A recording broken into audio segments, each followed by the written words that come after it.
Hello दोस्तों, मैं doctor Kamlesh Urvade S A. Patel commerce college में आपका स्वागत करता हूँ। BCom semester 1 financial accounting subject के यूनिट 2 शेयर कैपिटल ट्रांजैक्शन का आज सेकंड लेक्चर लेने हम जा रहे हैं। तो शेयर कैपिटल ट्रांजैक्शन का लेक्चर 1 में जो भी उनकी इंट्रोडक्शन थी और उनके जो कॉन्सेप्चुअल चीज़ें थी वो सारी डिस्कशन कर दी है। आज लेक्चर 2 में हमें जनरल एंट्री समझनी है, लेकिन जनरल एंट्री समझने के लिए हम एक सिंपल एग्जाम्पल के साथ जनरल एंट्री समझ रहे हैं, ताकि आपको पता चले कि भाई कैसे प्रैक्टिकली हमें सम सॉल्व करना होता है। डायरेक्टली जनरल एंट्री समझने से कुछ पता नहीं चलता, इसलिए हमने साथ में एक सम भी रखा है।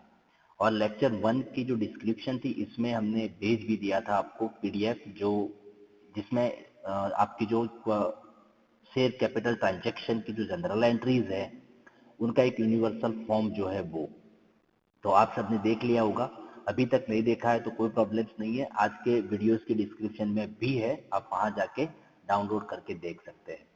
तो सबसे पहले जो आज हमें सम सॉल्व करना है उनका स्टेटमेंट देख लेते हैं। तो यहाँ बताया है कि Poonam company limited offer to public for subscription of 1 lakh 14% preference share of 100 each at a premium of 10 पर प्रीमियम ऑफ ₹10 पर शेयर। यानी यहाँ जो पूनम कंपनी लिमिटेड है वो पब्लिक सब्सक्रिप्शन लेके आ रही है, कितने शेयर के लिए? 1 लाख। यानी वो कंपनी कितने शेयर इश्यू करने जा रही है? 1 लाख। और वो प्रेफरेंस शेयर है और उनकी जो फेस वैल्यू है वो कितनी है? ₹100 ईच। और उस पर प्रीमियम लेना है उनको ₹10 पर शेयर। यानी ये शेयर की जो इश्यू प्राइस है वो क्या हो जाएगी? 110 रुपीज। ये शेयर कितने में इश्यू होने जा रहा है? तो ₹110। Payment was be made as follow. देखो पेमेंट उसको एक साथ नहीं मंगवा रहे, वो लोग इंस्टॉलमेंट में मंगवाते हैं। कैसे? ऑन एप्लीकेशन 30 रुपीज है, ऑन अलॉटमेंट ₹40 है और फर्स्ट एंड फाइनल कॉल ₹40 है। तो 40 प्लस 30 70, 70 प्लस 40 110 हो गया। और साथ में बताया ऑन अलॉटमेंट ₹40 इंक्लूडिंग प्रीमियम। तो इसमें क्या हुआ कि ₹40 हम अलॉटमेंट से जो कॉल अप कर रहे हैं उसमें हमारा जो प्रीमियम है वो कितना है? ₹10 है। अब प्रीमियम ₹10 है तो रिमेनिंग जो 30 रहेगा वो क्या है? हमारी कैपिटल का है। ठीक है, तो उसी तरह इसमें दो पार्ट है, ₹10 प्रीमियम है, ₹30 कैपिटल। तो हो गया आपका 40। साथ में क्या बताया है कि application way received for all the share offer and allotment was duly made. यानी यहाँ एक अच्छी चीज ये हुई कि हमें सिर्फ इतनी एप्लीकेशन मिल रही है तो जितना शेयर हमें इश्यू किया है। यहाँ ओवर सब्सक्रिप्शन या अंडर सब्सक्रिप्शन का कोई इश्यू नहीं है। ओवर सब्सक्रिप्शन या अंडर सब्सक्रिप्शन में क्या होता है कि अगर आपने 1 लाख शेयर इश्यू किया है और आपको एप्लीकेशन 1 लाख से ज्यादा यानी 1.5 लाख 1,50,000 एप्लीकेशन अगर आपको मिल रही है तो वो ओवर सब्सक्रिप्शन है। अगर ओवर सब्सक्रिप्शन है तो आपकी जो सरप्लस 50,000 एप्लीकेशन है, जैसे कि मैंने बताया, अभी फिर से बता रहा हूँ कि 1 लाख शेयर आपने इश्यू किया है, लेकिन आपको जो एप्लीकेशन है वो एप्लीकेशन कितनी मिल रही है? आप समझो 1,50,000 शेयर के लिए। तो ये 50,000 क्या हुआ? एक्सेस एप्लीकेशन हुई। अब एक्सेस एप्लीकेशन का आपको क्या करना है, क्योंकि आपने जितने शेयर इश्यू किए हैं उतने ही जो भी इन्वेस्टर्स है उनको बांट पाएंगे। ठीक है, जो एक्सेस एप्लीकेशन है उनका आपको कुछ करना होगा। उनके लिए दो ऑप्शन होता है, या फिर वो एप्लीकेशन रिफ्यूज करके उनके पैसे उनको वापस कर दो, या फिर उनका जो सरप्लस मनी आया है उनको प्रोपोर्शनली शेयर अलॉट करके जो एक्स्ट्रा पैसे आपको मिले हैं उनको कहीं जो नेक्स्ट आपका इंस्टॉलमेंट है, अलॉटमेंट या कॉल, उनके लिए रख दो।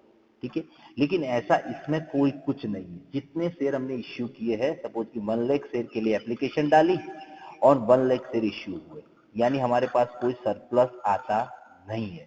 तो ये सम बिल्कुल सिंपल हो गया आपके लिए। और ये जो ओवर सब्सक्रिप्शन वाले सम हम बहुत सारे करने वाले हैं, वो देखेंगे कैसे करना है। अभी जा रहे हैं हमारे सम में।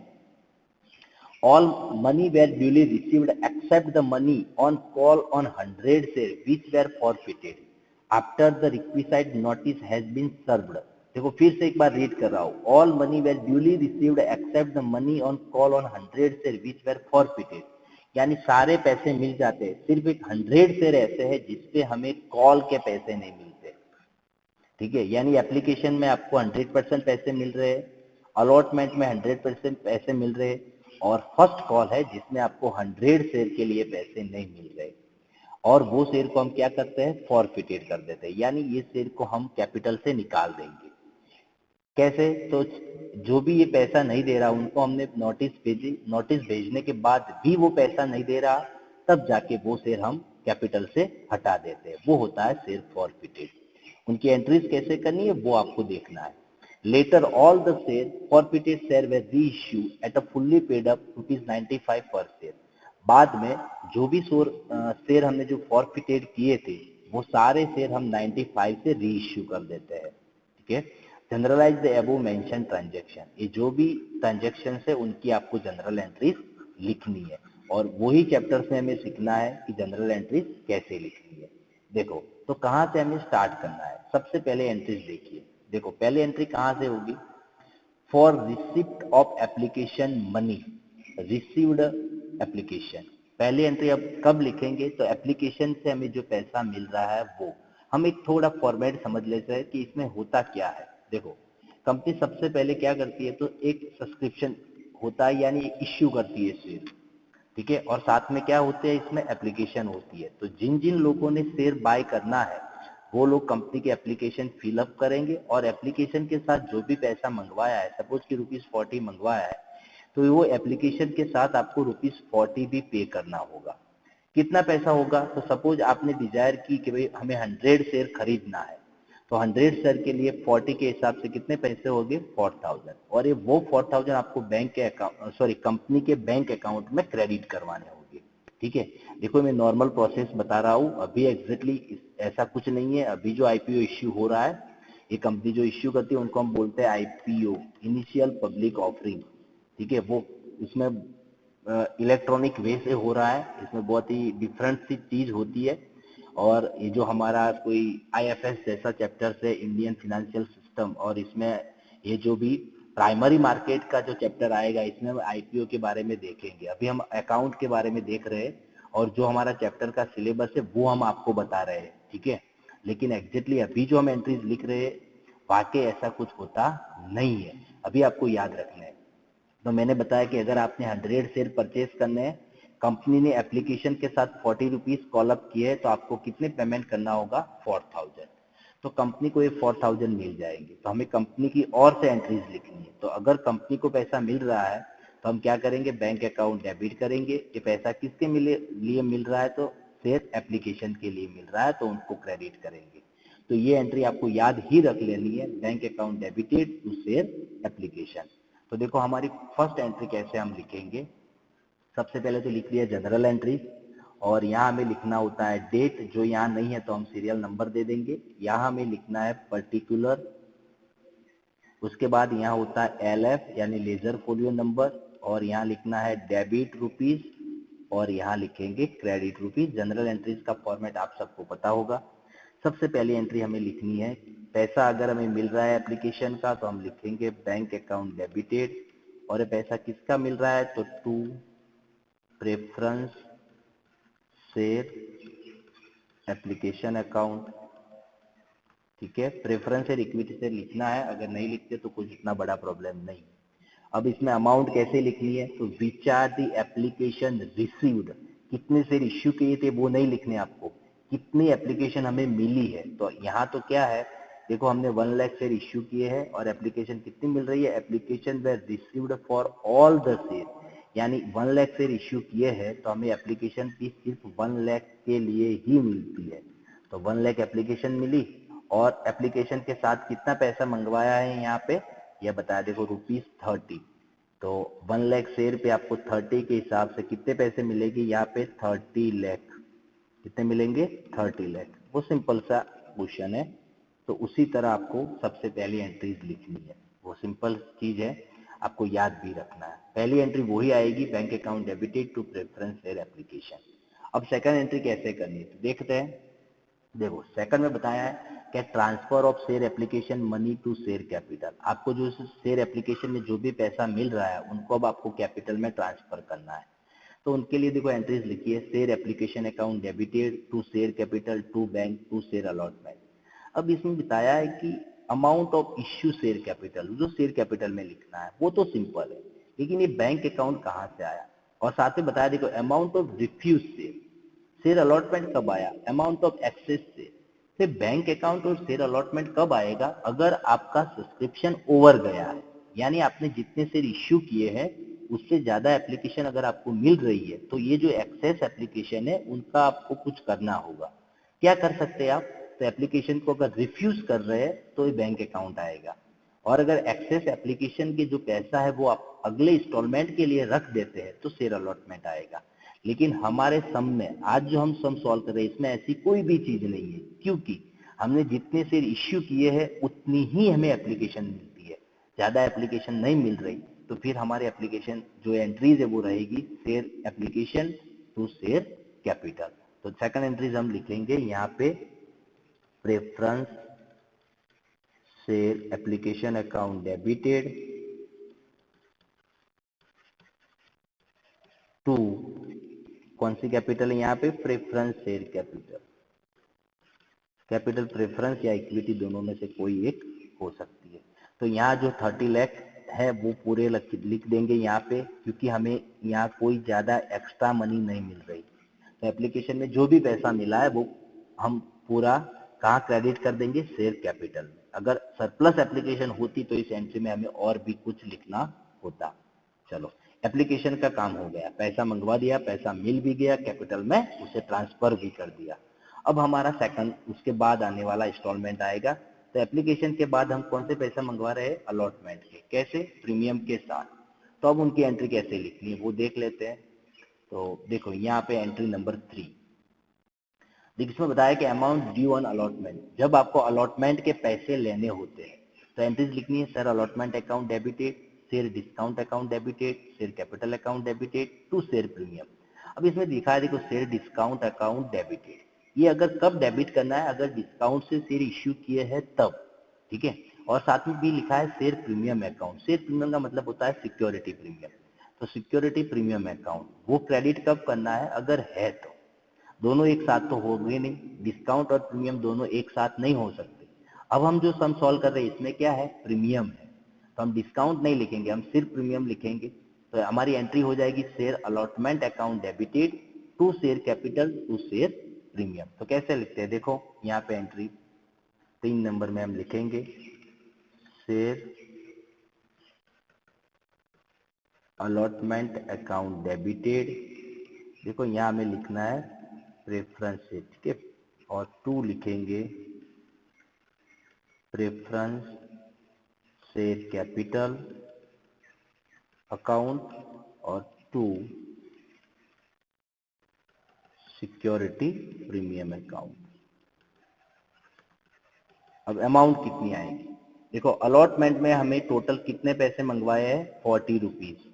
तो अलॉटमेंट में तो 40 के हिसाब से लिखो। देखो हमें यहाँ कितने शेयर इश्यू किए? 1 लाख और 40 रुपीज मंगवा रहे, तो यहाँ एंट्री हो जाएगी आपकी 40 लाख।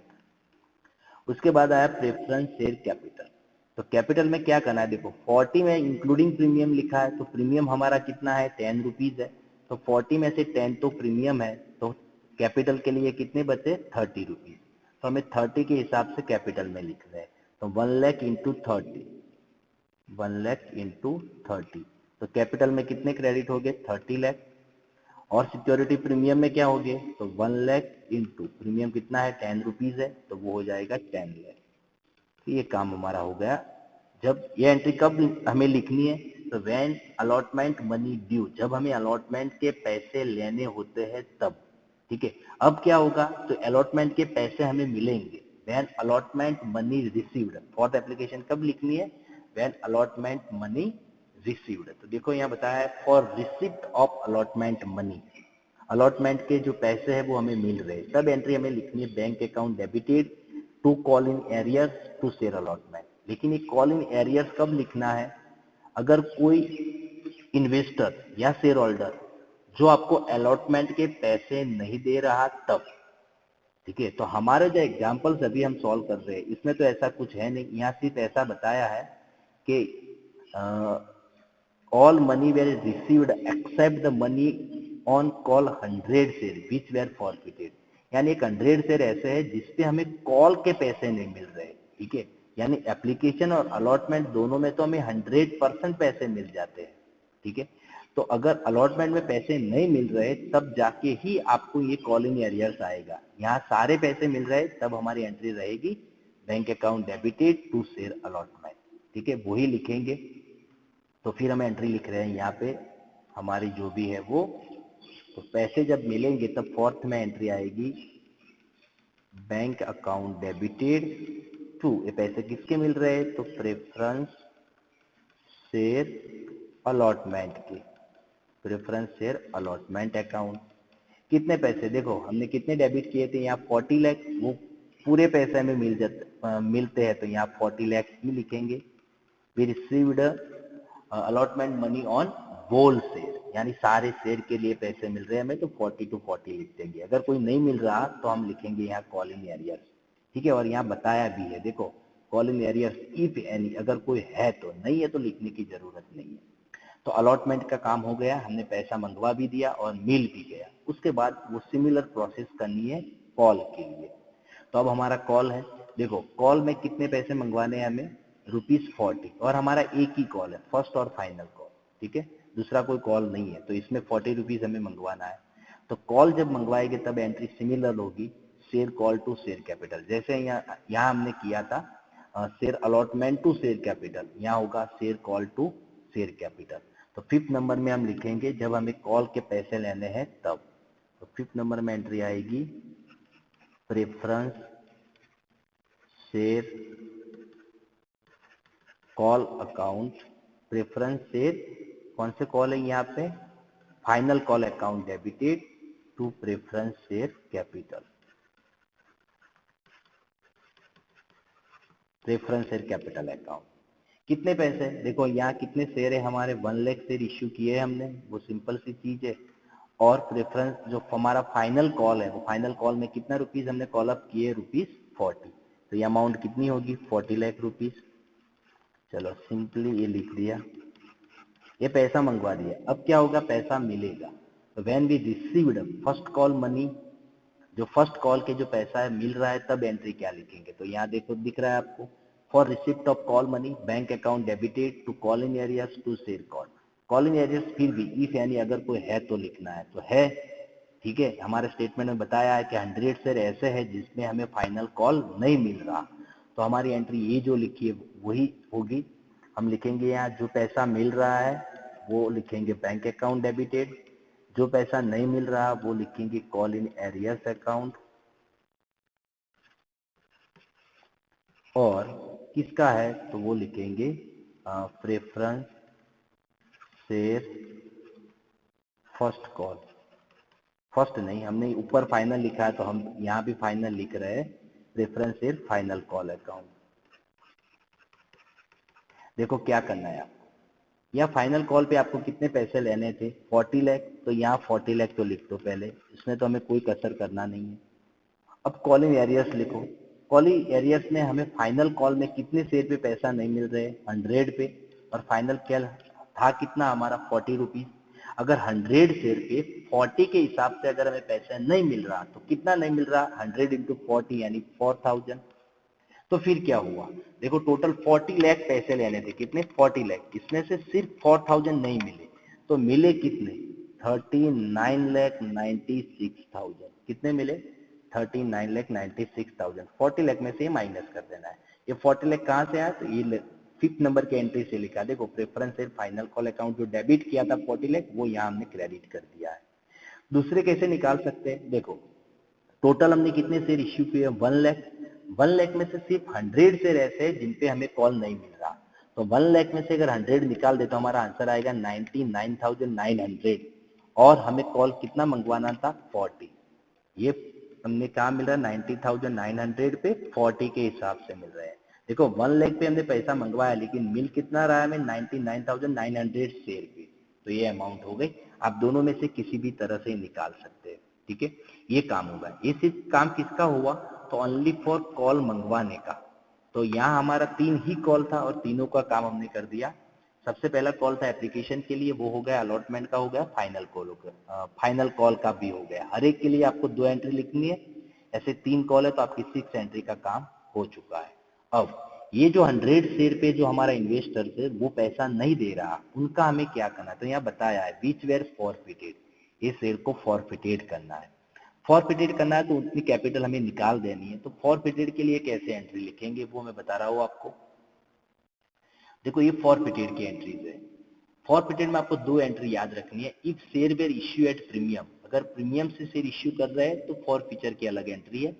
और दूसरा, if share were issue at discount, अगर डिस्काउंट से कर रहे हैं तो फॉरफिचर की अलग एंट्रीज है। तो हमारा जो अभी एग्जाम्पल चल रहा है इसमें हमने शेयर कैसे इश्यू किए हैं? प्रीमियम थी, तो हम वही एंट्री देखेंगे। देखो यहाँ जो भी लिखा है उन हिसाब से हम जाएंगे। सबसे पहले लिखा है शेयर कैपिटल अकाउंट डेबिटेड, तो हम भी यहाँ लिख देते हैं शेयर कैपिटल अकाउंट डेबिटेड। देखो ध्यान रखना है आपको 7 नंबर में, शेयर कैपिटल अकाउंट डेबिटेड। साथ में क्या इंस्ट्रक्शन बताइए? देखो number of forfeited share multiply by amount call up पर शेयर। देखो नंबर ऑफ फॉरफिटेड शेयर, तो यहाँ कितने शेयर हमें फॉरफिटेड करने हैं? 100। क्यों 100 करने हैं? तो यहाँ बताया है साफ साफ भाई 100 शेयर पे पैसा नहीं मिल रहा तो वही शेयर हम फॉरफिटेड करेंगे। ठीक है, जिन पे पैसा मिला है वो तो हम फॉरफिटेड कर नहीं सकते। मल्टीप्लाई में बताया था आपको अमाउंट की, अमाउंट कॉलअप पर शेयर, एक शेयर पे कितनी अमाउंट कॉलअप की है। देखो हम यहाँ क्या कर रहे हैं, तो सारे कॉल के बाद हम फॉरफिचर कर रहे हैं, यानी हमने ये तीनों कॉल मंगवा दिए हैं। ठीक है, तो उनका मतलब ये हुआ कि हमारा शेयर कितने का है? 100 का है, तो हमने 100 ही कैपिटल कॉलअप कर दिए। ठीक है, पूरा 100 कॉलअप कर दिया है। ठीक है, तो फिर हम यहाँ क्या लिखेंगे? मल्टीप्लाई बाय 100 लिखेंगे। लेकिन आपको समझ कैसे आएगा कि क्या करना है? तो फिर से और देखो, मैं ये बता रहा हूं कि अगर आप फर्स्ट कॉल से पहले भी शेयर फॉरफिटेड कर सकते हैं। अगर कोई इन्वेस्टर है जिन्होंने अलॉटमेंट में पैसा नहीं दिया और आपने एक काम किया, अलॉटमेंट के बाद उनका शेयर तुरंत ही आपने फॉरफिटेड कर दिया और फाइनल कॉल से पहले, तो उस टाइम क्या होता है कि आपने 40 अभी तक कॉल अप किया नहीं है। क्या पैसा मिल रहा है वो नहीं देखना है, कितना मंगवाए है हमें वो लेना है। ठीक है, तो अगर ये फाइनल कॉल से पहले आप शेयर फॉरफिटेड कर रहे हैं तो ₹40 अभी तक आपने मंगवाए नहीं है।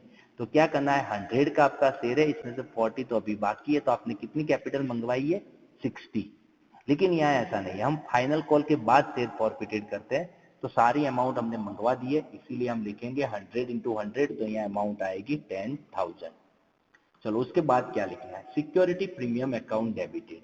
ठीक है, लेकिन उनके बारे में बता दूं, यहाँ पे देखो नीचे बताया है कि if any premium not received, आपको प्रीमियम अकाउंट डेबिट करना है, लेकिन कब? अगर आपको प्रीमियम नहीं मिला है तब। अब हमारे सम में देखें कि प्रीमियम मिला है कि नहीं मिला। तो सिंपल सी चीज है, ये जो 100 शेयर का जो ऑनर्स है या भी जो शेयर होल्डर्स है, हमारा इन्वेस्टर्स है, उन्होंने क्या किया है, तो सिर्फ ये जो फाइनल कॉल है हमारा, वो फाइनल कॉल नहीं दिया है। उन्होंने एप्लीकेशन और अलॉटमेंट का तो पैसा दे दिया है।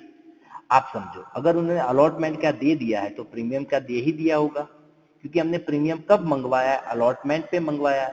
तो अलॉटमेंट के पैसा उन्होंने दे दिया है तो प्रीमियम का भी दे दिया है। अगर प्रीमियम हमें मिल गया है तो फिर हमें डेबिट करना नहीं है। अगर नॉट रिसीव्ड है तब जाके ही डेबिट करना है, तो प्रीमियम तो डेबिट होगा नहीं। तो इसके बाद लिखना है to call in arrears account, तो वो लिखेंगे हम to call in arrears account. Call in arrears में क्या लिखना है? तो उन्होंने जो जो पैसा नहीं दिया वो सारा लिखना है हमें to call in arrears account.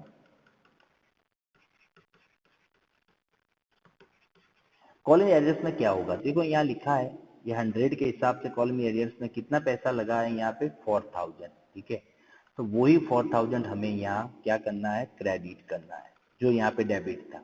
ठीक है, और उसके बाद क्या है? जो भी अमाउंट है डिफरेंस वो लिखना है to share for future account. क्या लिखना है? Share for future account. तो हम लिखेंगे to share for future account. 10 में से 4 निकालेंगे तो कितना बचेंगे? 6000। ठीक है, ये हमारा आंसर होगा। तो उसी तरह आपको लिखना है। ठीक है, ये एंट्रीज आपको थोड़ा याद रखना है। एक ही प्रीमियम वाला इश्यू याद रखना है, और दूसरी इसमें चीज है कि अगर डिस्काउंट से है तो वो हम जब डिस्काउंट वाला कोई सम करेंगे तब जाके वो एंट्री सीख लेंगे। चलो उसके बाद हमें क्या करना है? तो हमारा फिर से वो स्टेटमेंट देख रहे हैं कि क्या बताया है, शेयर फॉरफीचर हो गए। फिर लिखा है later all the फॉरफीटर share were reissue at a fully paid up 95 per share. जो भी शेयर आपने फॉरफिचर किया उनको रीइश्यू करना है। तो रीइश्यू के लिए क्या होती है, तो यहाँ बताया देखो, रीइश्यू ऑफ फॉरफिटेड शेयर, जो फॉरफिचर शेयर है उनको रीइश्यू करना है, तो एंट्री होती है इसमें बैंक अकाउंट डेबिटेड। तो वही हम साथ में लिखते हैं, देखो आपको पता चल जाएगा इसमें क्या करना है वो, इसीलिए वो साथ साथ में लिखेंगे तो अच्छा रहेगा। 8 नंबर में हम लिख रहे हैं बैंक अकाउंट डेबिटेड। जाहिर सी चीज है कि हम वो फॉरफिटेड वाला शेयर रीइश्यू कर रहे हैं तो हमें पैसा ही मिलने वाला है। तो कितना शेयर रीइश्यू करते हैं, सारे 100 जो फॉरफिचर किए थे वो 100 रीइश्यू करते हैं। और कैसे करते हैं, तो 95 पर शेयर रुपीज यहाँ बता दिया है, ठीक है। तो 95 से कर रहे हैं तो क्या होगा, हमें पैसा कितना मिलेगा, 9500। जो आपके एप्लीकेशन की जो एंट्रीज है इसमें वो, सॉरी, ये जो एंट्रीज है उनकी फर्स्ट लाइन आपको ये शो कर रही है। फिर बताया share forfeited account, discount account. उनका मतलब क्या हुआ डिस्काउंट अमाउंट का, कि अगर आप फॉरफिटेड के वक्त अगर कोई डिस्काउंट दे रहे हैं, सपोज कि हमारा शेयर तो 100 का है, ठीक है, डिस्काउंट कितना दिया हमने, ₹5, क्योंकि 95 में इश्यू कर रहे हैं। तो ये जो ₹5 आपका डिस्काउंट है, वो डिस्काउंट आप कहाँ डेबिट करेंगे, शेयर फॉरफिचर में। कहाँ डिस्काउंट करेंगे, शेयर फॉरफिटेड अकाउंट से। तो हम यहाँ ऐसे लिखेंगे कि जो भी आपका डिस्काउंट है ₹5 वो लिखेंगे यहाँ पे share for fitted account debited. Discount कितना होगा, तो 100 शेयर पे ₹5 के हिसाब से 500 होगा। देखो जनरली अगर डिस्काउंट है तो डिस्काउंट अकाउंट डेबिट होता है, लेकिन रीइश्यू के वक्त आपका डिस्काउंट कहाँ से डेबिट करेंगे, हम शेयर फॉरफिटेड अकाउंट से ही करेंगे, ठीक है। और फिर लिखना है टू शेयर कैपिटल अकाउंट। तो शेयर कैपिटल अकाउंट 100 इंटू 100 कितना हो जाएगा, 10,000। और यहाँ भी देखो 9500 प्लस 500 तो कितना होगा, 10,000, ये हो गया। उसके बाद अब लास्ट में आपको क्या करना है, देखो लास्ट एंट्रीज है वो आपकी, any profit on reissue of forfeited share represent capital profit, hence it should be transferred to capital reserve।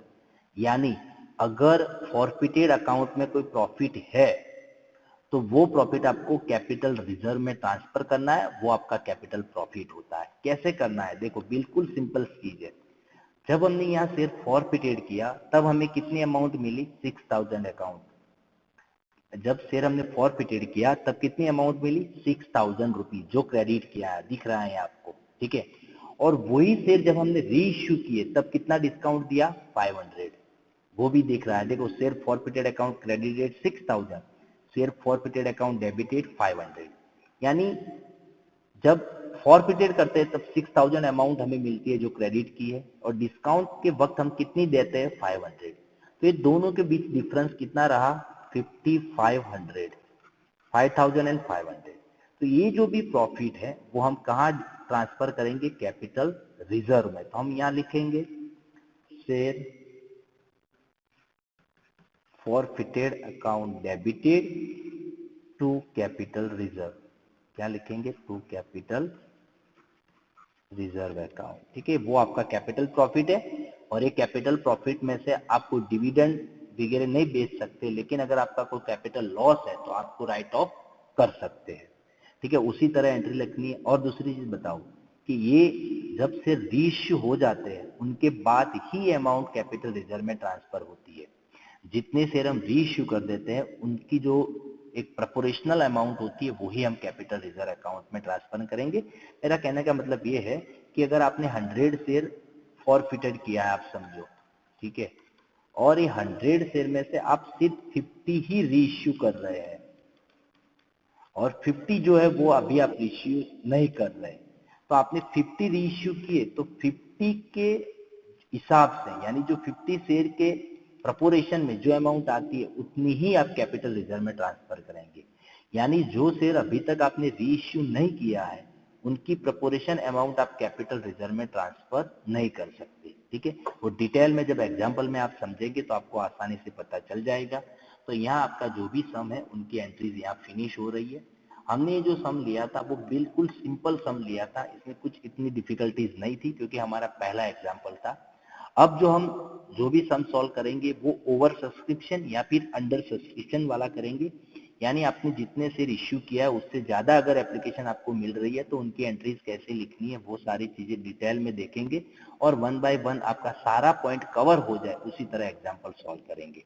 तो आज के इस लेक्चर में अगर आपको कोई पता नहीं चला है, आपका कोई डाउट है, तो आप हमें कमेंट कर सकते हैं, या फिर ये जो भी सॉल्यूशन है उनकी पीडीएफ आपको डिस्क्रिप्शन में मिल जाएगी। आज का काम हम यहाँ फिनिश करते हैं। Thank you.